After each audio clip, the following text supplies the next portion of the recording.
सभी को नमस्कार और जय माता जी की। गुर्जर विवाद पर हमारी सीरीज का चौथा भाग लेकर उपस्थित हूँ।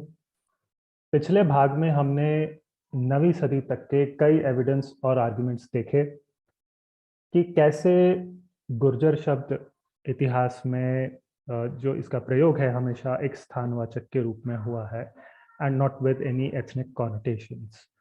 तो चौथे भाग में हम आज 10वीं सदी से शुरू करते हुए आगे की ओर बढ़ेंगे। So I share my screen.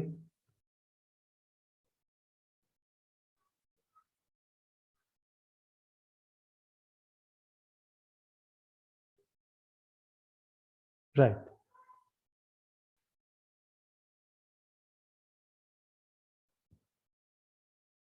तो आज का जो पहला साक्ष्य हम देखेंगे, ये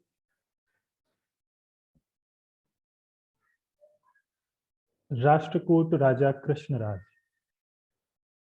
अम, तो राष्ट्रकूट राजा कृष्णराज का नागपुर के पास देवली से एक कॉपर प्लेट इंस्क्रिप्शन मिलता है। ये 940-41 ईस्वी का है और इसमें इसके बारे में दावा होता है कि इसमें गुर्जरों का उल्लेख है। तो शिलालेख में जो राष्ट्रकूट राजा हैं उनके अचीवमेंट्स का बखान हुआ है और फिर से भूगोल या राज्य के आधार पर ही जो राजा हराए गए इनके द्वारा उनको आइडेंटिफाई किया गया है। सो it mentions in the singular noun, if you look down, एक एक करके जो नाम आते हैं, लाट के गर्व को समाप्त किया। then it says so Lat was basically a title for the king of Lat देश। फिर नाम आते हैं कलिंग, अंग, गांग और मगध। तो इन देशों के राजा राष्ट्रकूट राजा का आदेश मानते थे। तो ये भी राज्य के आधार पर ही है। फिर आया है गुर्जर को भयभीत किया, this is for the king of Gurjar देश। उसके बाद शिलालेख में गौड़ प्रांत को लेकर बहुवचन में प्रयोग आया है कि राष्ट्रकूट राजा ने गौड़ों को विनम्रता सिखाई, ही बेसिकली हम्बल्ड देम। तो इस समय गौड़ देश पर पाल वंश का शासन था। सो पूरे शिलालेख के वर्णन में देखें तो ऐसा कुछ भी नहीं जो उस समय किसी गुर्जर जाति जनजाति का होना सिद्ध करता हो। It's all a geographic connotation as we have been seeing so far. तो अगला है सौर पुराण जी। ये 10वीं से 11वीं सदी में लिखा गया है, that's the rough date of it. And यहाँ क्या हुआ है कि एक प्रसंग में लेखक बताते हैं कि भारत के कौन से क्षेत्र रहने के लिए उत्तम है और कौन से नहीं है, यानी basically a white listing and black listing of areas in India based on the perceived condition of dharma, nyaya and vyavastha as per the author's perceptions. So अब अगर यहाँ पर आप देखें इस वर्णन में तो गुर्जर शब्द आया है, राइट।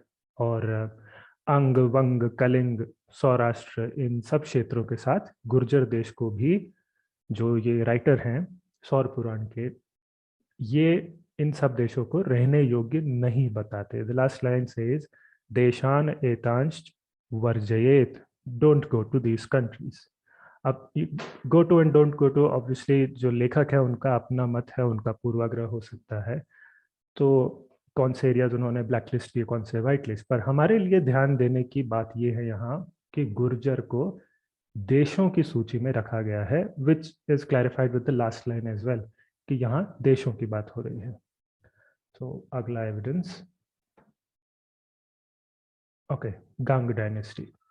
तो देखिए 10वीं सदी में जिस समय प्रतिहारों का साम्राज्य ढलान पर था, तब दक्षिण में गांग वंश के एक राजा मार सिंह, ये उस समय कृष्णराज राष्ट्रकूट जो थे उनके सामंत थे। तो गांग वंश का जो छोटा सा किंगडम था, which you can see on the screen, इनका जो toward the right on the map, ये जो अधिकार क्षेत्र था इनका, इट्स बेसिकली सदर्न कर्नाटक, जो मैसूर बैंगलोर का एरिया है, अराउंड दैट। तो ये इस छोटे से राज्य के जो गांगवंशी मार सिंह थे, इन्होंने अपने सुपीरियर कृष्णराज राष्ट्रकूट के लिए उत्तर में एक सैन्य अभियान किया। So it's basically a military campaign, and वहाँ उसमें वो गुर्जर देश की भूमि को जीते। So by winning the land of Gurjar desh, उनको गुर्जराधिराज की उपाधि मिली। That's what the epitaph says. तो उनकी जो मृत्यु हुई उसके कुछ समय बाद में एक श्रवण बेलगोला में उनका जो एपिटाफ है, स्मृति शिलालेख, किसी के जाने के बाद जो स्थापित किया जाता है, तो मार सिंह का जो श्रवण बेलगोला एपिटाफ है 975 टू 980 एडी, वहाँ की मैंने, ये आपको स्क्रीन पर दिख रहा होगा, मैंने लाइंस हाईलाइट की है जहाँ ये गुर्जराधिराज की उपाधि उनको मिलने का उल्लेख है। ठीक है, तो अब बड़ी ऑब्वियस सी बात है कि क्योंकि मार सिंह की ये विजय गुर्जर देश में हुई, इसीलिए जीत कर उन्होंने स्वयं को गुर्जराधिराज कहलाया, राइट। तो अब इस एविडेंस से जो हमारे पास दो कंक्लूजन्स हैं पहले से, अब तक के साक्ष्यों से जो हमने बनाए, वो और पुष्ट हो जाते हैं, दे आर कोरॉबरेटेड। कौन से? पहला तो ये कि गुर्जर जो है किसी भूमि को कहा गया है, वंश जाति वगैरह को नहीं। दूसरा, एंड इट्स इंपॉर्टेंट, आप चाहे जो भी हो, जिस भी वंश जाति या धर्म के हो, रिगार्डलेस ऑफ दैट, अगर आप गुर्जर देश, गुर्जर भूमि पर अधिकार करते हैं, तो आपको ऐसी उपाधियां मिलती है, जैसे कि मार सिंह, जिनका एथनिकली गुर्जर या गुर्जर से दूर दूर तक कोई संबंध नहीं है, उन्हें गुर्जराधिराज की उपाधि मिली। यानी गुर्जर शब्द और उससे बनी ये उपाधियां, ये किसी एक वंश जाति आदि तक सीमित नहीं थी। और ये जानना सरल हो जाता है अगर आप इतनी सी बात समझ लें कि गुर्जर एक भौगोलिक व्याख्या का शब्द है, a word of geographic connotation, not any ethnic connotations. तो अब उपाधियों की बात हो गई है, तो मैं क्या करता हूँ, will take a diversion, small diversion, जहाँ थोड़ा सा एक बार रॉयल टाइटल्स जो थे उस समय के, उनको थोड़ा डिस्कस करते हैं। क्योंकि जितना भी हमने हिस्ट्री देखी है, throughout resources, inscriptions as well as literary, ऐतिहासिक स्रोतों में बहुत जगह ये ऐसी उपाधियां आती है। जब भी किसी राज्य के राजा का उल्लेख करना हो, तो अधिकतर ऐसे शब्द मिलते हैं जैसे लाटेश्वर, मालवपति, सपादलक्षेश्वर, गुर्जरपति, चेदी के राजा को चेदींद्र, कालिंजरेश। तो अब राजाओं की इन उपाधियों का जो आधार है, ये इनके राज्यों के नाम है। ठीक है, जैसे किसी राजा को लाटेश्वर कहने में, लाट जो है ये उसके राज्य का नाम है कि राजा किस राज्य का राजा है, उस आधार पे। और जो राज्य के नाम के बाद में बचा हुआ हिस्सा आपको दिख रहा है, बेसिकली ये सफिक्स ऑफ सॉर्ट्स, ये पति शब्द है, इंद्र लगा है, कहीं ईश या ईश्वर जैसे शब्द लगे हैं अंत में, राइट। तो थोड़ा सा उन पर विस्तार करेंगे। देखिए, राजा जो होता है, क्योंकि एक राज्य का सर्वे सर्वा होता है, highest in authority as well as responsibility in that whole kingdom. तो राजा के लिए ऐसी उपाधियां होती थी जिनमें राज्य के नाम के आगे पति, इंद्र या ईश्वर जैसे शब्द लगते थे। तो जैसे लाट देश के राजा को लाट का ईश्वर मानते हुए लाटेश्वर कहा गया, और इसी प्रकार से बाकी के उदाहरण बनते हैं। तो पति, इंद्र और ईश्वर जैसे शब्दों का मिडिवल हिस्ट्री में कहीं भी जाति के लिए उपयोग नहीं हुआ। That's to remember. यानी किसी भी राजा के लिए आपको राजपूत पति जाटेश्वर या कायस्थेंद्र जैसी उपाधियां नहीं मिलती, और उसका एक लॉजिक है। तो देखिए, राजा जो होता है एक राज्य का सर्वे सर्वा होता है, राइट, वो राज्य का होता है। तो किसी एक वंश या जाति का ईश्वर वो नहीं होता। तो इसी प्रकार से जब हम गुर्जरपति या गुर्जरेश्वर जैसी उपाधियां किसी शिलालेख या ग्रंथ में देखते हैं, तो सीधे ये कह देना कि ये राजा जी किसी गुर्जर जाति के हैं, ये ग्रेड 1 स्टुपिडिटी के अलावा कुछ नहीं है। अब उपाधियों के पीछे का सिद्धांत तो हमारी समझ में आ गया, द बेसिक प्रिंसिपल। तो उपाधियों से जुड़े कुछ और ऐसे क्लेम्स हैं जिन्हें डीबंक करेंगे। ये जो आपको स्क्रीन पर दिख रहा है नीचे की ओर जो एग्जाम्पल है, ये पहला केस है मोहराज पराजय से। 13वीं सदी के शुरू में यशपाल नाम के एक विद्वान थे जिन्होंने ये मोहराज पराजय नाम का नाटक लिखा था। तो इसमें जब वो कुमारपाल सोलंकी को गुर्जर देश का राज सिंहासन मिलने का जब प्रसंग आता है, उस समय ये लेखक कुमारपाल सोलंकी के लिए कहते हैं, which are the last words if you can see, Gurjar पतिश चौलुक्य वंश ध्वजः, right, the last words in the verse. एक तो उन्हें गुर्जर पति कहा है, ठीक, और दूसरा चौलुक्य वंश ध्वज कहा है, राइट। अब चालुक्य जो है वो चालुक्य से अलग है। थोड़ा सा एक्सप्लेन करना यहाँ जरूरी है because it could be a bit confusing. मतलब चालुक्य को आप सोलंकी का सिनोनिम समझ सकते हैं, like another word for Solankis, ठीक है। मैं फिर से बता देता हूँ, Chalukya is the same as Solanki. Chalukya and Chalukya are not the same, they're different clans. Okay. तो coming back to the question of ancestry, जहाँ तक वंशोत्पत्ति का प्रश्न है कुमारपाल सोलंकी के लिए, तो कुमारपाल सोलंकी को चालुक्य यानी सोलंकी वंश का ध्वज कहा गया in context of ancestry, like an esteemed symbol और रिप्रेजेंटेटिव ऑफ हिज क्लैन। बचा गुर्जर पति शब्द। तो हम लोग अभी देख चुके हैं कि इन उपाधियों का क्या अर्थ है। तो गुर्जर देश, गुर्जर राज्य का जो स्वामी है, जो हाईएस्ट अथॉरिटी है as well as highest responsibility figure है, उसे गुर्जर पति कहा जाएगा, यानी कि राजा को। अच्छा, अब तो ये उपाधियां कब कौन क्यों धारण करता था हमारी समझ में आया। तो गुर्जर पति जो राजा थे कुमारपाल, ये शब्द कुमारपाल के गुर्जर राज्य या स्थान की सूचना हमें देता है, right. So what that means is, Kumarpal जो थे, he was Gurjar by geography and Chalukya or Solanki by ancestry. ठीक है, getting the difference. So I'll move on to the next claim. Right. ये जो आपको दिख रहा है, सूरत और मुंबई के बीच में संजान नाम का एक स्थान है जहाँ से हमें 9वीं सदी का ये शिलालेख मिलता है। It belongs to Rashtrakuta king Amoghavarsha the first. तो it's basically a copper plate.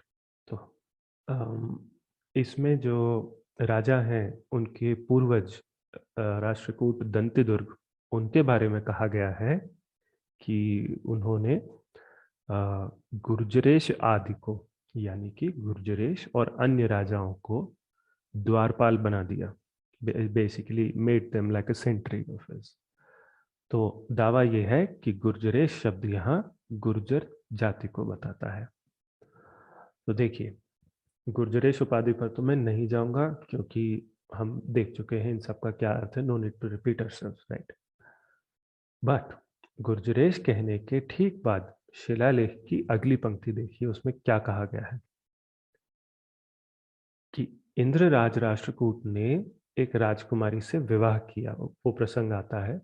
तो राजकुमारी को यहाँ इंट्रोड्यूस किया गया है, in the words are Chalukya कुल श्रीयम, यानी चालुक्य कुल की लक्ष्मी या कन्या जो थी उससे विवाह हुआ उनका।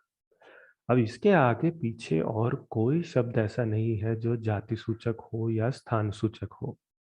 कहने का अर्थ ये है कि अगर किसी परिवार के व्यक्ति की अ, यानी राजा, राजकुमार, राजकुमारी, राज परिवार के व्यक्ति की इनकी जीनियालॉजी या एंसेस्ट्री की बात करनी हो, तो उस समय ऐसा प्रयोग होता था कि आप वंश लिखकर छोड़ देते हैं। कोई जाति प्रजाति का उल्लेख यहाँ नहीं दिखता। तो उपाधियों का विषय यहीं रोकता हूँ and will return to our main topic which is connotations, right. ठीक है, तो अब देखिए कन्नौज के जो प्रतिहार शासक थे, इनमें if you notice mid 10th century, 10वीं सदी मध्य से लेकर जो अंतिम शासक थे इनके, arguably that would be Yashpal Pratihara which is around 1036 AD. ठीक है, तो वहां से यहाँ तक हमें कन्नौज के प्रतिहार शासकों की 5 पीढ़ियां मिलती है। ठीक है, सो ऑब्जर्व दैट इनमें से किसी ने भी अपने आप को गुर्जर शब्द से नहीं जोड़ा। That's an important observation.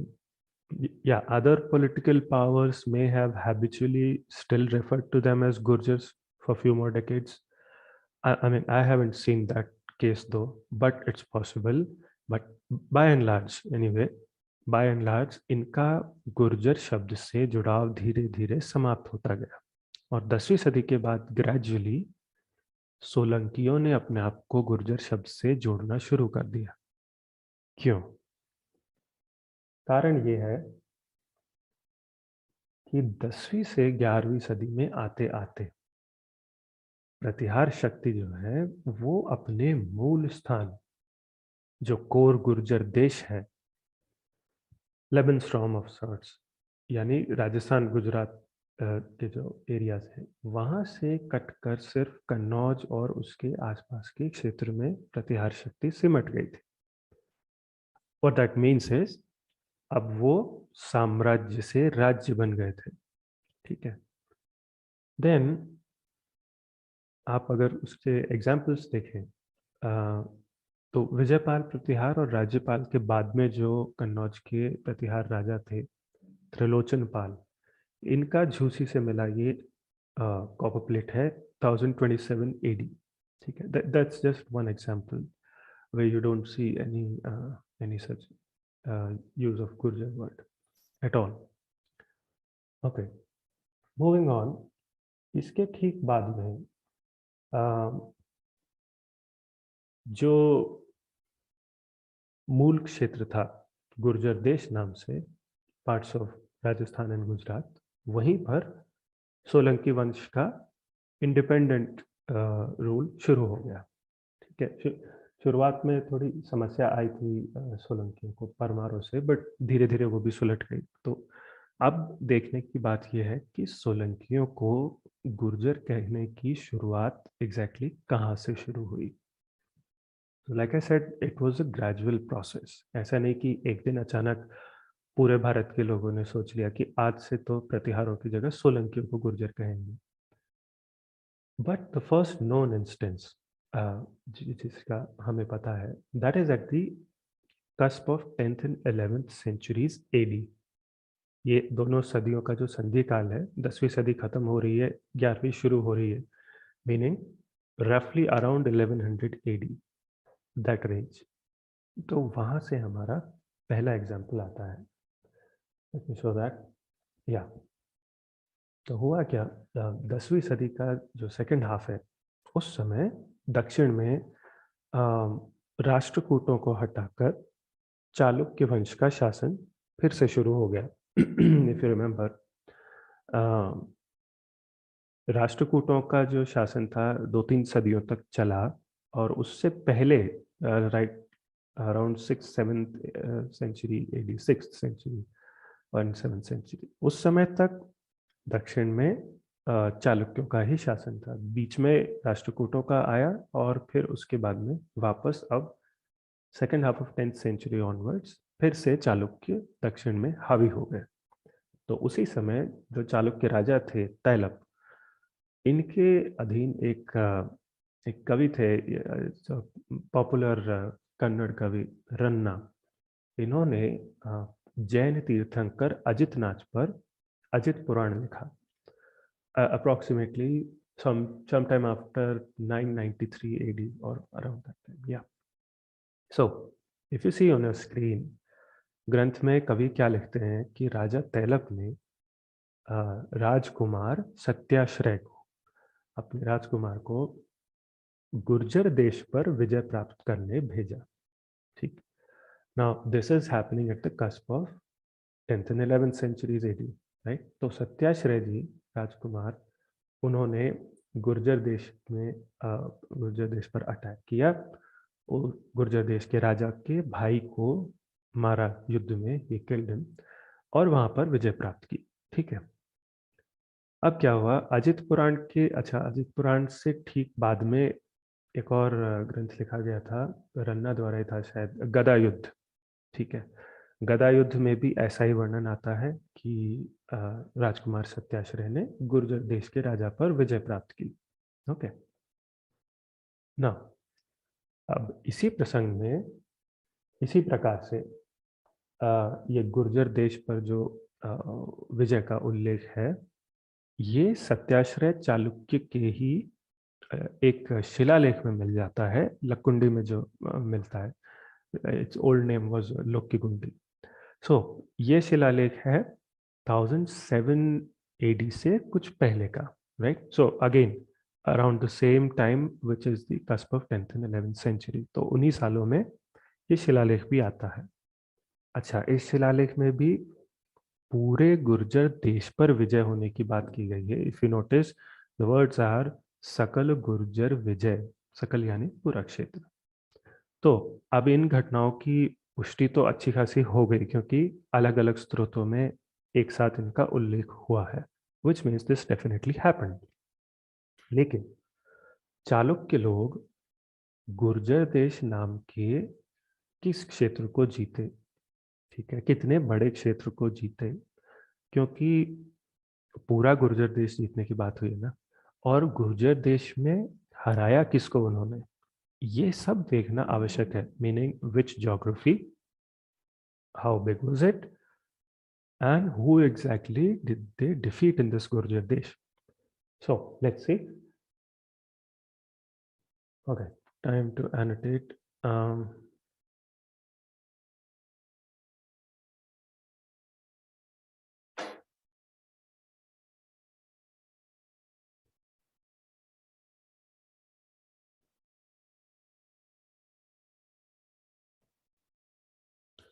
Okay, अब 11वीं सदी के आरंभ में चालुक्य थे कर्नाटक और महाराष्ट्र में।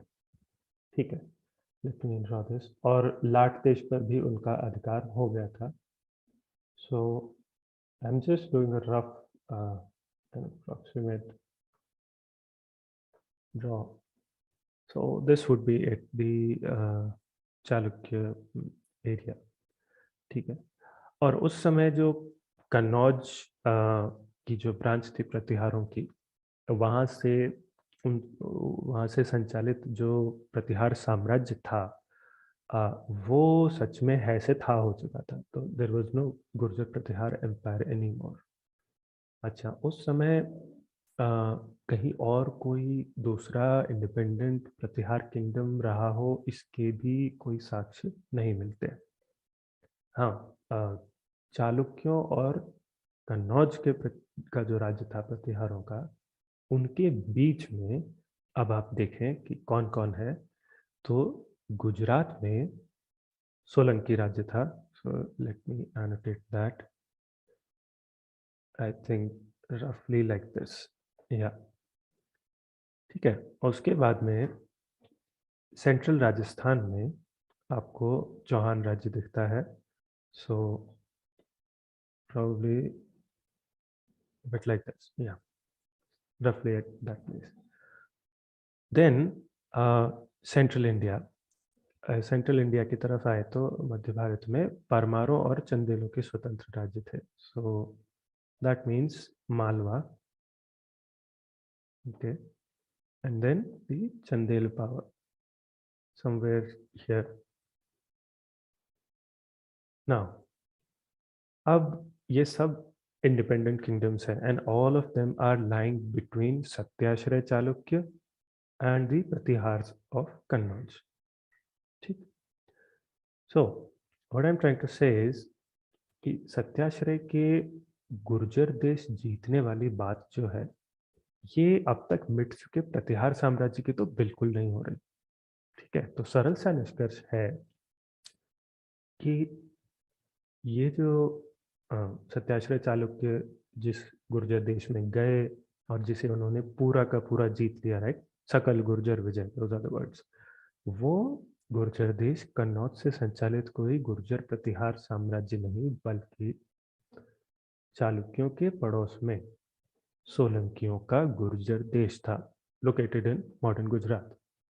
यानी सोलंकियों के राज्य को गुर्जर देश कहे जाने का ये शायद सबसे पहला उदाहरण है eight the cusp of 10th and 11th centuries. और थोड़ा सा और आगे चलते हैं तो 1036 AD के बाद में कन्नौज के प्रतिहार वंश का जो शासन है वो कन्नौज में भी नहीं बचता. ठीक है, अब ना तो कन्नौज में कोई प्रतिहार राज करते दिखते हैं, ना ही गुजरात या राजस्थान में कोई इंडिपेंडेंट किंगडम बचता. हाँ, कहीं कहीं पर कोई छोटा मोटा राज्य हो या प्रतिहार सामंतों के रूप में बचे हो, that's perfectly possible, but nothing beyond that. ठीक है, so I will clear out this. या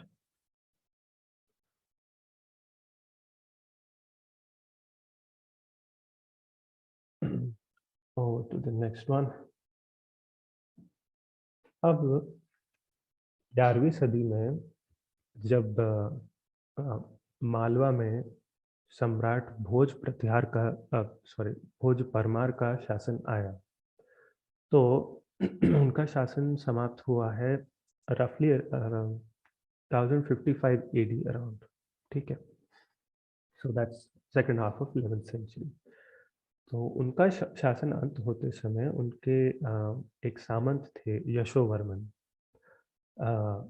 इनका शिलालेख मिलता है महाराष्ट्र में नासिक से थोड़ा सा उत्तर की ओर है, शायद ये कलवन नाम का क्षेत्र है. Sorry if I pronounced it wrong. So अब जो वर्सेस है आपको स्क्रीन पर दिख रहे हैं, इनमें सम्राट भोज द्वारा जिन क्षेत्रों के राजाओं को हराने की बात लिखी है, those are Karnat, Lat, Gurjar, Chedi, Konkan. And like I said, by this time there was only one sovereign power that controlled most of Gurjar Desh, the Solankis. And of course connotation तो स्थान सूचक है ही यहाँ, साथ ही साथ ये परमारों की सोलंकियों पर जीत का उल्लेख है. ठीक है, using the word Gurjar for the Solanki king, रफली द सेम ज्योग्राफी जिसे प्रतिहारों के समय भी गुर्जर देश कहा गया. Next, another Parmar inscription from the second half of 11th century AD. इस समय जब का ये इंस्क्रिप्शन है, इस समय उदयादित्य परमार, भोज के बाद में उदयादित्य परमार मालवा के राजा थे. Not immediately after Bhoj, but I think couple of decades after him. तो ये मिलता है ग्वालियर के पास उदयपुरा नामक स्थान से. और इसमें प्रतिहारों की एक प्रशस्ति आती है. प्रशस्ति मीनिंग जब आप अपने एंसेस्टर्स को, if you remember them fondly and you right about them in the inscription और इन एनी अदर टेक्स्ट, वो एक प्रशस्ति होती है कि my ancestors were like this, these are their achievements, they were so great. So वो एक प्रशस्ति होती है. तो तो ये परमारों की प्रशस्ति है और इसमें उदयादित्य परमार के जो पूर्वज थे, उनमें से जब राजा भोज परमार की बात आई, सो तो उस समय कहा गया है कि भोज परमार के जो सामंत थे, because he is treated as an emperor, तो उनके सामंतों ने जिन देशों या राजाओं पर चढ़ाई की, उनके नाम आते हैं Chedi, Gurjar Rat. Rat is just a inflection or a modified form of Raj. So basically you can read it as Gurjar Raj. Okay. और इसके अलावा आते हैं लाट और कर्नाट. ठीक है. और इन सब के बाद प्रजाति का जो the only use of that is which could have any kind of ethnic connotation, that's for the Malechas, तुरुष्कान. ठीक है. तुरुष्क पर विजय का उल्लेख. बाय द वे तुरुष्क भी एक स्थान सूचक शब्द है, बट उस पर हम बाद में आ जाएंगे. we'll elaborate on that as well. So that's done with the Parmar inscriptions. Moving on. Right. अब लगभग उसी समय 1088 AD में बिल्हण नाम के एक कश्मीरी कवि थे. इन्होंने विक्रमांक देव चरित लिखी. ठीक. ये इन्होंने लिखी अपने चालुक्य पेट्रन राजा Vikramaditya sixth, also known as Tribhuvan Malla. तो ये चालुक्य राजा के लिए उन्होंने ग्रंथ लिखा. तो इसमें कवि बिल्हण कहते हैं कि जब Vikramaditya as a young king, जब वो एक शिलाहार राजकुमारी के स्वयंवर में गए, तो वहाँ जो आयोजन था उसमें कौन कौन से क्षेत्रों के राजा और आए थे वहाँ पर, राजा या राजकुमार. ठीक. तो यहाँ what I've done is, along with this English translation, I've put the original Sanskrit verses coming in clockwise sequence from the top right. ठीक है. तो सबसे पहला आपको जो दिख रहा है ये टुवर्ड द राइट, अयोध्या से एक राजकुमार स्वयंवर में आए हैं. The next one is Chedi से. ठीक है. फिर उसके बाद कान्यकुब्ज, दैट इज कन्नौज. कन्नौज से कोई राजा या राजकुमार आए हैं.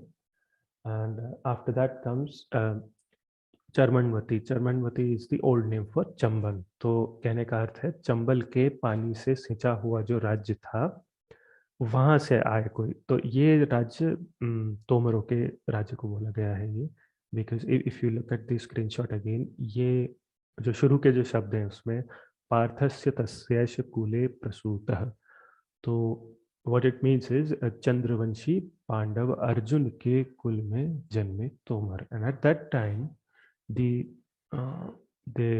they had some local vassals, the Tomars. Their local vassals were Yaduvanshi Bhadanaks in that region. ठीक. Anyway, तो उसके बाद आता है कालिंजर. तो कालिंजर ये चंदेलों का राज्य था, तो वहां से कोई आया है.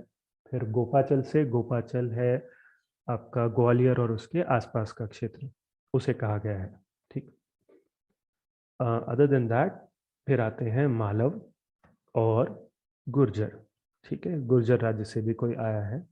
एंड इन द एंड अपना पांड्य और चोल राज्य से. तो इन सभी क्षेत्रों से आपको राजा या राजकुमार स्वयंवर में आए गए बताए जाते हैं. Now I want you to focus on two words here, Kannauj and Gurjar. ठीक है. What I am trying to say is, एक ही कॉन्टेक्स्ट में कन्नौज और गुर्जर दोनों अलग अलग राज्यों के रूप में यहाँ आते हैं. राइट. तो इससे सिद्ध होता है कि by mid 11th century Kannauj या उसके आसपास के क्षेत्र में अब कोई ऐसी राजनीतिक शक्ति नहीं थी जो अपने आप को गुर्जर कहती हो. पर शब्द तो अब भी आ रहा है. Right. It is not disappeared. तो गुर्जर कौन कहला रहे हैं अब? अब गुर्जर कहला रहे हैं पाटन गुजरात का सोलंकी राज्य. अब एक बार कलचुरियों की ओर आ जाते हैं और उसी समय के जो उनके शिलालेख हैं उससे भी देख लेते हैं कि कैसे गुर्जर शब्द अब भी केवल एक स्थान है. तो भोज परमार के समय ही ईस्टर्न एमपी का जो चेदी राज्य था, वहाँ कलचुरी वंश के एक बहुत ही पावरफुल किंग हुए लक्ष्मीकर्ण। लक्ष्मीकर्ण कलचुरी, इनके गोहरवा और रीवा से शिलालेख मिलते हैं, कई शिलालेख, जिनमें से एक आपकी स्क्रीन पर है, डेटेड 1048 AD। तो अब ध्यान दीजिए, ये जो शिलालेख है इसमें गुर्जर और उसके साथ लगे शब्दों में और कौन-कौन से नाम आते हैं। So there is Bengal, there is Pandya, there is Lat, there is Kashmir, and then it says Purvavani Rajputah, meaning पूर्वी क्षेत्र. Avani is for land, so eastern lands का जो Rajputah meaning राजा की नाव, तो because it was a coastal kingdom toward the east, तो पूर्वी क्षेत्र के राजा की नाव. What they're trying to say is कि जो ईस्टर्न किंगडम का राजा था वो भी because of their influence वो जमीन छोड़ के पानी में अपनी नेवी में चला गया to seek safety from them. और कांची, कांची का भी नाम आता है. तो इसके अलावा जो कलचुरी राजा थे इन्होंने खुद को चेदिंद्र कहा.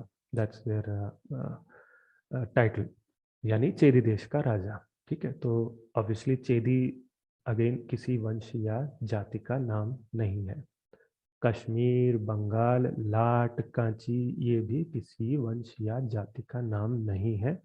ये सभी भौगोलिक क्षेत्रों के नाम हैं, और वैसे ही इनके साथ आया नाम गुर्जर भी एक देश का, राज्य का नाम है.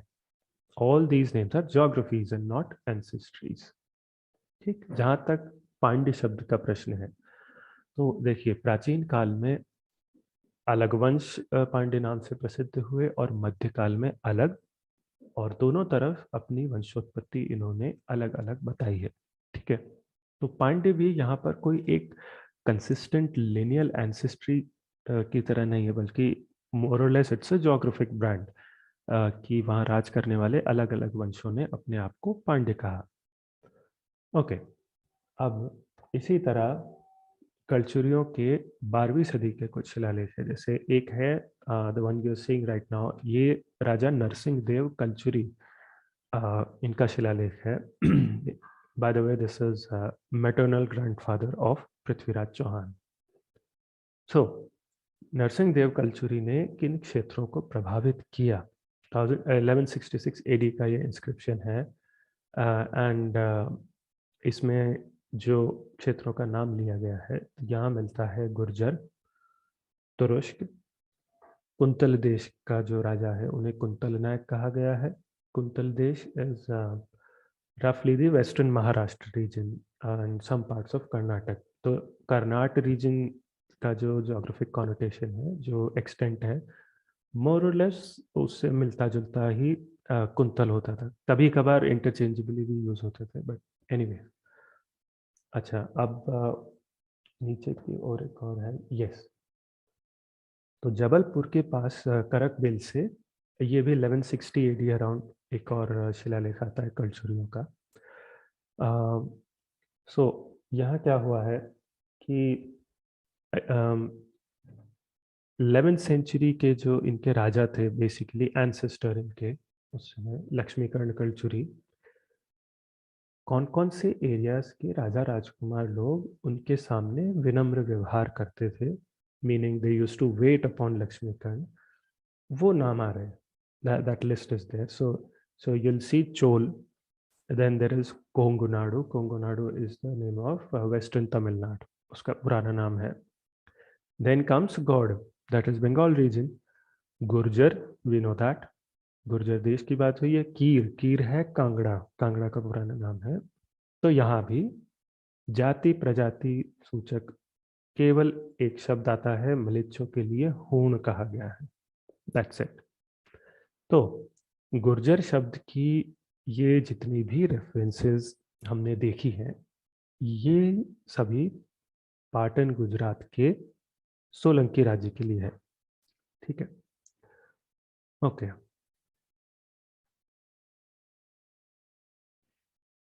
आगे हम मालवों और गुर्जरों के टकराव का एक एग्जाम्पल देखेंगे.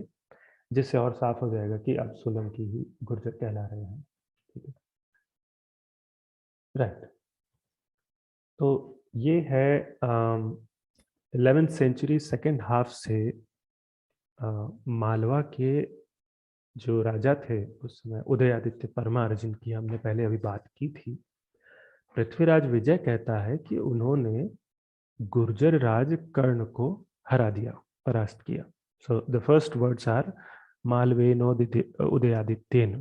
ठीक है, मालवेन उदयादित्य। अब and then further you will see in the second line from bottom, that's गुर्जरम कर्ण। ठीक है, तो गुर्जर देश के राजा कर्ण सोलंकी, मालव देश के राजा उदयादित्य परमार। ठीक है, ये दोनों एक दूसरे के समकालीन थे, they were contemporaries. So this is a very clear reference to a Solanki ruler identified with the word Gurjar.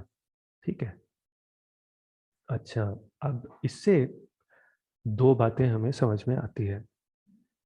एक तो ये कि उस समय का चलन ही यही था कि राजाओं को और लोगों को राज्य के नाम से, भौगोलिक क्षेत्र से जाना जाए। That was a norm to identify in that way. तो गुर्जर उसका कोई एक्सेप्शन नहीं है, it is according to that norm only. दूसरी बात, परमार राजा भोज और लक्ष्मीकर्ण कलचुरी के समय, meaning in the 11th century, जिन्हें गुर्जर कहा गया वो सोलंकी थे, स्पेशली आफ्टर भोज सेकेंड हाफ में। अच्छा, तो उस समय सोलंकियों के अलावा किसी को भी गुर्जर नहीं कहा गया। तो पहले जिन्हें गुर्जर कहा गया था वो थे प्रतिहार, उनका राज्य गए, कई दशक बीत गए। ठीक है, even from Kannauj their rule has ended. तो गुर्जर शब्द के जो प्रयोग हमने देखे, ये परमारों के लिए भी नहीं हो सकते, क्योंकि तब के शिलालेखों में परमारों को उनके राज्य के नाम से मालव कहा गया है, गुर्जर नहीं। और अ, परमारों ने सोलंकियों को गुर्जर कहकर अपने शिलालेखों में एड्रेस किया है। सो इसके अलावा who else is there, Sambhar Ajmer में चौहान थे। ठीक है, सांभर अजमेर के चौहानों को भी कभी गुर्जर नहीं कहा गया। I'll come to that in detail later. And then there are no other candidates left except Solankis obviously. और उस समय दक्षिणी राजस्थान और गुजरात में सबसे शक्तिशाली केवल सोलंकी थे। ठीक, so that concludes for us about Solankis. अच्छा, इस सब से इतना समझ में आ गया कि गुर्जर भौगोलिक क्षेत्र का नाम है, और जो भी इस पर राज करता है वो गुर्जर उपाधि का प्रयोग करता है, चाहे जिस भी वंश का हो, जाति, जनजाति या धर्म का हो। ठीक है, सो I'll take more examples of that because that's where it becomes pretty interesting, जो आगे के examples आएंगे इस पर। But for now I'll move to the next one which is अच्छा, 12वीं सदी में एक नडौल नाम का राज्य था साउथ राजस्थान में, ruled by a Chauhan branch separate from the Ajmer branch of Prithviraj Chauhan. तो लाल राय शांतिनाथ मंदिर जो था नडौल में, वहाँ से 1176 एडी के दो शिलालेख आते हैं। तो इनमें क्या लिखा है कि 16वें जो जैन तीर्थंकर थे शांतिनाथ जी, इनकी शोभा यात्रा के लिए मंदिर के आसपास के गांव से जो राजस्व मिलता है, मीनिंग एग्रीकल्चरल रेवेन्यू, वो स्टेट की तरफ से उसका एक भाग दान में दिया जाएगा, टू बेसिकली मतलब टू फंड दिस थिंग्स। तो शिलालेख में ये जो शोभा यात्रा थी शांतिनाथ जी की, इसको गुजरी यात्रा और उससे जुड़ी जो फेस्टिविटी है उसे गुजर तुहार कहा गया है। तो तुहार being an upper branch of त्योहार। ठीक है, सो अब सोचने की बात है, क्या हम ये कहें कि जैन धर्म के लोग अपने धार्मिक आयोजनों का नाम जातिगत आधार पर रखते हैं? गुजर जैन हो गए या जैन गुजर हो गए, तो हर जगह गुजर जाति देखने लगे तो इतिहास का इसी तरह से सर्कस बन जाता है। ठीक है, तो ये शिलालेख और मंदिर कहाँ स्थित है उतना सा देखते ही आपको समझ आ जाएगा कि गुर्जर शब्द जो है यहाँ उसका अर्थ क्या है. Let's go to that. Just a minute.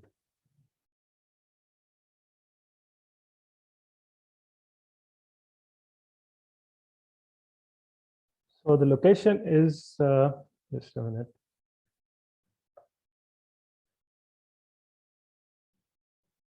Right. The location is in South Rajasthan, which has consistently been a part of the core Gurjar Desh territory. So let me mark where Nadol is. Yeah, if you check this location right beside the Aravali. Aravali के पास ये जो क्षेत्र है दक्षिणी राजस्थान में, this is नडौल. ठीक है.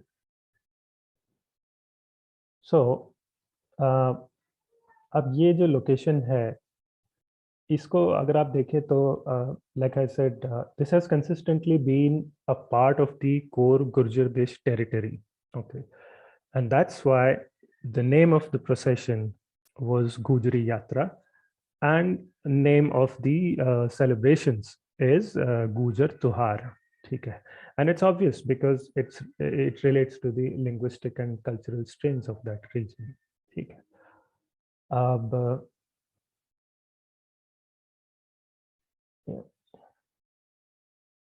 अगले साक्ष्य की ओर चलेंगे. राइट. मुट्टगी इंस्क्रिप्शन.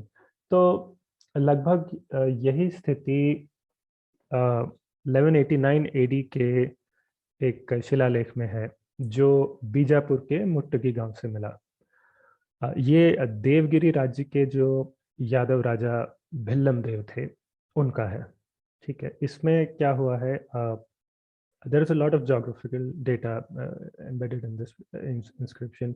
यहाँ सबसे पहले तो भारत को हिमालय से नीचे जो भरत क्षेत्र है उस वो कहा गया है. और फिर उसके बाद यहाँ कुंतल देश आता है, मालवा आता है, अंग बंग नेपाल, कलिंग, गौड़ देश, चोल, गुर्जर, पांचाल, ऐसे अनेकों भौगोलिक क्षेत्रों का यहाँ उल्लेख होता है. उसके बाद गुजरात में ही 13वीं सदी से एक स्रोत आता है प्रभावक चरित, जैन ग्रंथ है, प्रभाचंद्र सूरी जी ने लिखा था. इसमें कहा गया है कि गुर्जर नामक एक देश है जो समृद्धि और मांगल्य से भरा है. ठीक है. As you can see on your screen, जगह जगह गुर्जरो देश, गुर्जर देशो, गुर्जर संजया, ये सब उल्लेख आते हैं. But that's not all. हुआ क्या है कि इस ग्रंथ में if you look at these examples, जो अगले एग्जाम्पल्स है, ये प्रभावक चरित से ही है. तो प्रभावक चरित हमें गुर्जर देश में न केवल उसके राजा को गुर्जरेश कहता मिलता है, बल्कि वहाँ गुर्जर कवि, गुर्जर भिक्षुक और गुर्जर आचार्य भी थे. तो गुर्जर यानी एक ऐसी जाति थी जो सभी काम कर रही थी. कविताएं भी वही लिख रही थी, भिक्षाटन भी वही कर रही थी, आचार्य भी वही थी, राज भी वही कर रही थी और खेती भी वही कर रही थी राजौर शिलालेख के अनुसार. व्यापार भी वही कर रही थी बाद के स्रोतों के अनुसार, even up to the British gazettes. यानी सब कुछ हम ही करेंगे और मजाल है जो कोई और जाति जनजाति कहीं हाथ भी लगा दे तो. Jack of all trades, right. That too in a heavily populated and complex society like India. तो अच्छा, कुछ लोगों ने इस पर गप लगाने में रिकॉर्ड बनाए हैं. उनके अनुसार गुर्जर लोग जॉर्जिया से आई एक लड़ाकू जनजाति है. सोचने की बात है, अगर ऐसी कोई जनजाति आई होती जो लड़ाकू थी और उनका भारतीय समाज में अगर एब्जॉर्प्शन हुआ, अगर, तो वो केवल क्षत्रिय वर्ण में होना चाहिए था एज पर द ट्रेडिशंस. वैसे लड़ाकू होना क्षत्रिय होने की परिभाषा नहीं है. केवल लड़ाकू होना तो नहीं है. अब कोई भी हथियार लिए खड़ा व्यक्ति, उसे आप सैनिक नहीं कहेंगे, right. That's not the complete definition of being a soldier. तो ये उसी तरह से है, बट एनीवेज। तो what I am trying to say is कि गुर्जर शब्द लिए हमें ब्राह्मण, वैश्य, क्षत्रिय, कवि, आचार्य, भिक्षुक, किसान सब मिल जाते हैं, which obviously means that the word Gurjar doesn't originate from any particular caste or tribe। किसी एक कास्ट ट्राइब से नहीं आया, ना देसी ना विदेशी। ठीक है। तो तुर्की के पास वहां जॉर्जिया में मनगढ़ंत इतिहास का हवा महल खड़े करने वाले लोग, प्लीज हॉलीवुड फिल्में कम देखें। आगे बढ़ते हैं। राइट। अब प्रभावक चरित्र के उन्हीं वर्षों में toward the second half of thirteen century, ये 1273 ईस्वी का चीरवा शिलालेख है चित्तौड़ से। तो इससे हमें ज्ञात होता है कि मेवाड़ के रावण जैत्र सिंह जो थे, उन्हें उनके बारे में कहा गया है कि उन्हें किसी भी क्षेत्र के लोग नियंत्रित नहीं कर पाए। Nobody was able to subdue him और to kind of dominate him. ठीक है।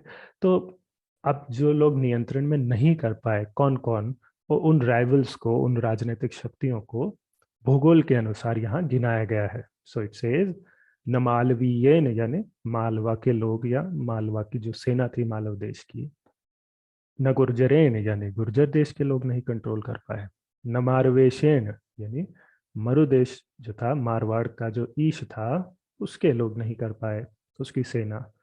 न जांगलेन, जांगल देश के लोग कंट्रोल नहीं कर पाए उन्हें। जांगल देश जो था, इट रफली translates to the modern Bikaner district of Rajasthan और उसके आसपास का क्षेत्र। इसे पहले जांगल देश कहा जाता था। And then you have the Malay king mentioned as Turushk। ठीक है। So needless to say, all of these are geographies। Again, यहाँ नीचे की ओर जो आपको दिख रहा है, ये दक्षिणी राजस्थान के माउंट आबू से, which is by the way sort of the heights of Aravali range. ठीक है। तो माउंट आबू से अचलेश्वर मंदिर जो है, वहां से एक शिलालेख आता है, उसकी ये एक लाइन है। The inscription is dated 1285 AD। तो अब ये क्या कहता है, इट सेज कि जिस तरह से वराह अवतार जो थे विष्णु के, उन्होंने पृथ्वी को जल सागर से निकाला ऊपर, उसी प्रकार मेवाड़ के तेज सिंह के पुत्र रावल समर सिंह, उन्होंने तुर्कों के अथाह समुद्र में डूबी जो गुर्जर महीम है, यहाँ आपको शब्द दिख रहा होगा, महीम का अर्थ होता है भूमि। सो उन्होंने तुर्कों के समुद्र में डूबी हुई गुर्जर भूमि को बचाकर निकाला, समर सिंह ने। ठीक है। Over to the next one. Right. Now showing at the bottom is our last evidence from 13th century. This is a 1296 AD inscription from Chintamani Parshvanath Jain temple at Khambhat. Khambhat is between Vallabhi and Latdesh areas, वो जो खाड़ी वाला area आता है। So what it says is, again it clearly mentions a geography called Gurjar Mandal। ठीक है। अब आगे चलते हैं। ओके। नाउ देखिए, हम जानते हैं कि गुर्जर शब्द या उससे जुड़ी कोई उपाधि जो है, whatever is derived out of it, इनका उपयोग किसी भी वंश, जाति, जनजाति का व्यक्ति कर सकता है, अगर अगर वो गुर्जर देश में यानी उस ज्योग्राफी में हो तो। अब हमने उसके बहुत से उदाहरण देखे भी थे। गुर्जर शब्द का उपयोग चावड़ों से प्रतिहारों को और प्रतिहारों से सोलंकियों तक स्विच होते हमने देखा है। अब हम सोलंकियों से वाघेलों और मुस्लिम शासकों तक के स्विच देखेंगे। तो चावड़ों, प्रतिहारों, गांगवंशीय, मारसिंह भी आए बीच में सोलंकियों के बाद। ठीक है। चावड़ा, प्रतिहार, गांगवंशीय, मारसिंह और सोलंकी, इनके बाद 13वीं सदी में गुर्जर राज्य पर वाघेलों का शासन आता है। ठीक है। Some people consider them to be a branch of Solankis only, some says they were different, but that's another debate. अब जो जैन आचार्य थे कक्कसूरी नाम के, अर्ली 14th सेंचुरी एडी। इन्होंने एक ग्रंथ लिखा नाभिनंदन जीर्णोद्धार, ठीक है। It pertains to some renovation I guess. ये इन्होंने अपने ग्रंथ में, जिस कॉन्टेक्स्ट की मैं बात कर रहा हूँ, आई कम टू दैट। तो ग्रंथ में उन्होंने वाघेल शासक कर्ण जो थे उस समय, उनके समय उन्हें गुर्जरात्र अधिपति की उपाधि दी है। Right, that's the first screenshot you're seeing at the screen. तो this is one example of a Waghel king being called Gurjar kingdom's ruler with proper title Gurjaratra Adhipati, Gurjaratra Adhipati. Okay. अब नीचे की तरफ जो श्लोक है एक और, this is from a copper plate inscription of 1251 AD, pretty much the Waghel ruling timeline only. तो बट ये जो है ये उस समय देवगिरी जो एक दूसरा राज्य था, उसके राजा थे कृष्ण यादव।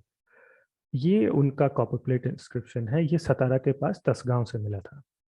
तो ये जो कॉपर प्लेट्स हैं, इनमें क्या हुआ है कि कृष्णात्रेय गोत्र के एक गुर्जर ब्राह्मण शतानंद का उल्लेख होता है। तो शब्द आते हैं द्विजो गुर्जर कृष्णात्रेय कुले, ठीक है। तो जो कृष्णात्रेय गोत्र है वो और द्विज शब्द, ये दोनों देखने के बाद संदेह का स्थान नहीं रह जाता कि जो शतानंद जी हैं इनकी जाति ब्राह्मण थी, गुर्जर नहीं। तो गुर्जर शब्द का प्रयोग यहाँ देवगिरी राज्य के पड़ोस में ही गुर्जर देश था, तो पड़ोसी राज्य गुर्जर देश के लिए ये शब्द का प्रयोग हुआ है। यानी कि हमारे ताम्रपत्र के जो शतानंद जी हैं, ये मूल रूप से गुर्जर देश के थे। तो ये बात मतलब ब्राह्मण महाराज को गुर्जर कहकर इस इंस्क्रिप्शन में क्लैरिफाई की गई है। Okay, so I move to the next one. Yeah this is interesting. अब वाघेलों के बाद 13वीं सदी के अंत से गुर्जर राज्य पर अलाउद्दीन खिलजी के एक मुस्लिम प्रांतीय अधिकारी, यानी आप गवर्नर कह लीजिए, गवर्नर थे अल्प Khan. This was another name of him, I think. ये अल्प खान का मूल नाम मलिक संजर था, ठीक है। तो अल्प खान खिलजी वंश से थे, ठीक है, और ये अलाउद्दीन के ब्रदर इन लॉ थे। ओके, तो अब गुर्जर देश के ही जैन आचार्य कक्कसूरी ने अपने नाभिनंदन जीर्णोद्धार में अल्प खान खिलजी को गुर्जरोर्वीश बताया। ओके, तो गुजरात के जो मुस्लिम शासक थे आगे चलकर, इन सभी को गुर्जर उपाधि मिलने के आगे की सदियों में और बहुत से एग्जाम्पल्स आपको मिल जाएंगे। महमूद बिगाड़ा का एग्जाम्पल है, और भी बहुत से हैं। बट इस आशा के साथ कि आप बात को समझ गए होंगे, मैं अननेसेसरी एग्जाम्पल्स नहीं दूंगा। बाद के जो आगे के एग्जाम्पल्स हैं, आई तो hope that they are not needed.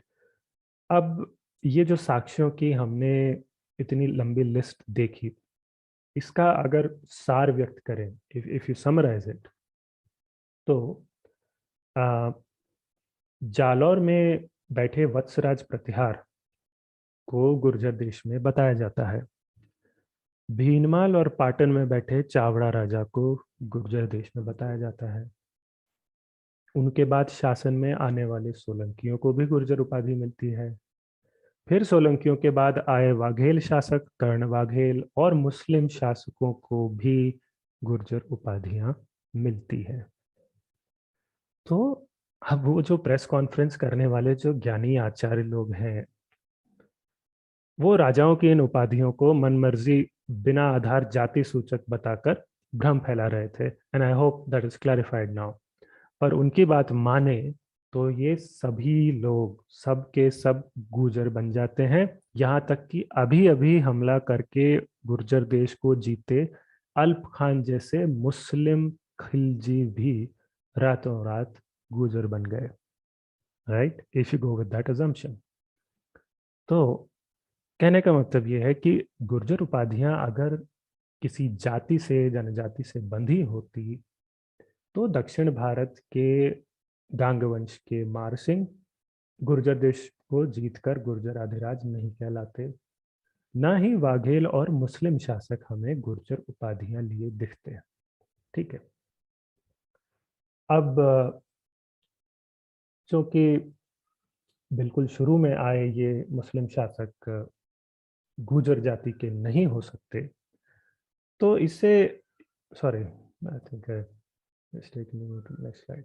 तो इससे एक और बड़ा प्रश्न खड़ा हो जाता है।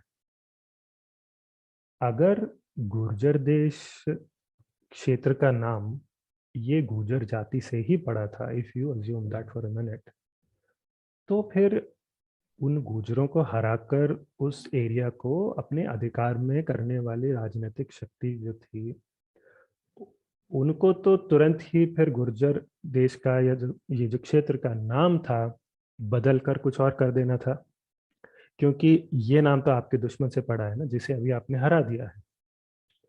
एक नहीं तो दूसरी शक्ति ने तो करना था किसी को, तो जैसे there are examples of this as well. जैसे 14वीं सदी में खंगारों और चंदेलों को हटाकर बुंदेलों ने जब उनका जब शासन आया, बुंदेल वंश, उन्होंने तब तक जो चंदेल राजा थे जेजा, उनके नाम से जेजाक भुक्ति और या जुझौती कहते थे उस एरिया को, उसके नाम को बदलकर उन्होंने अपने नाम से एरिया को अब बुंदेलखंड कहलवाया। Right, that's a fact of history. पर यहाँ गुर्जर देश के केस में तो ऐसा हुआ नहीं, प्रयास भी नहीं हुआ। क्यों?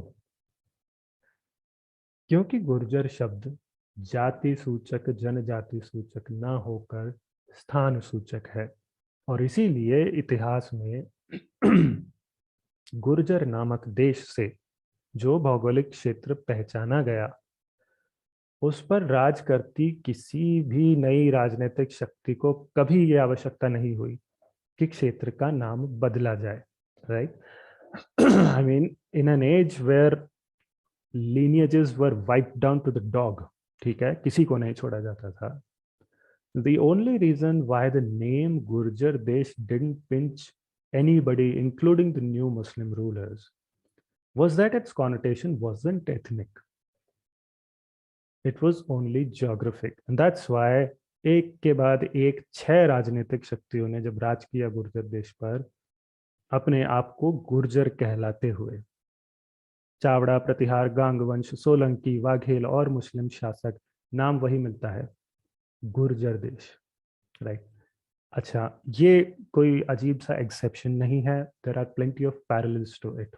जैसे कर्नाट शब्द, पहले कर्नाट क्षेत्र पर चालुक्यों का शासन था, तो चालुक्य कर्नाट कहलाते रहे। हमने पुलकेशिन को देखा था, और बहुत से एग्जाम्पल्स हैं, वो चालुक्य थे। फिर 8वीं से 10वीं सदी तक कर्नाट क्षेत्र में राष्ट्रकूट वंश का शासन आया, तो कर्नाट की उपाधि उनके लिए उपयोग होने लग गई। और उसके बाद हमने ये भी देखा कि 10th सेंचुरी सेकेंड हाफ से, राजा तैलप के समय से, चालुक्य फिर से उभर गए, और अब कर्नाट शब्द फिर से चालुक्यों के लिए उपयोग होने लग गया, which is verified by the contemporary Parmar inscriptions as well. ठीक है। तो एक ही एग्जाम्पल, एक और उदाहरण बता देता हूँ कलिंग देश का।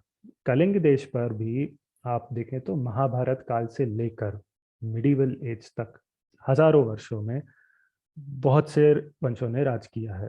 एक को उखाड़कर दूसरा आया, दूसरे को उखाड़कर तीसरा आया।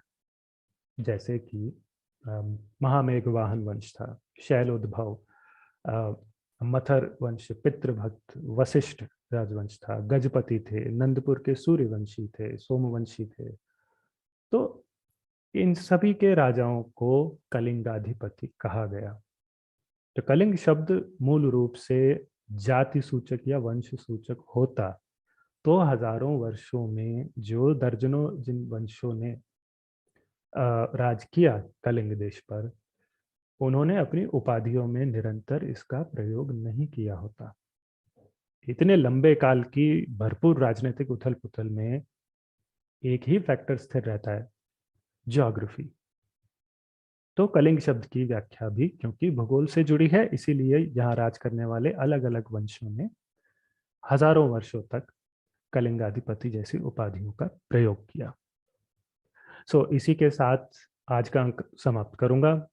पूरा कंटेंट कवर करने के लिए अभी हमें लगभग 4 एपिसोड कम से कम और करने होंगे, because there are many claims to debunk, including the Arab travelers' accounts, changes in the geographic connotation of Gurjar in terms of the area it denotes, the size, बड़ा छोटा राज्य, लेट मिडिवल सेंचुरीज की बात करेंगे, फिर प्रतिहारों के अलावा और बहुत से वंशों पर दावे हैं जिनका खंडन करना है, and then there are some hilarious claims जिन पर हंसना भी है। So a lot coming up and I'll see you in the next one. तब तक के लिए अपना ध्यान रखें। प्रणाम।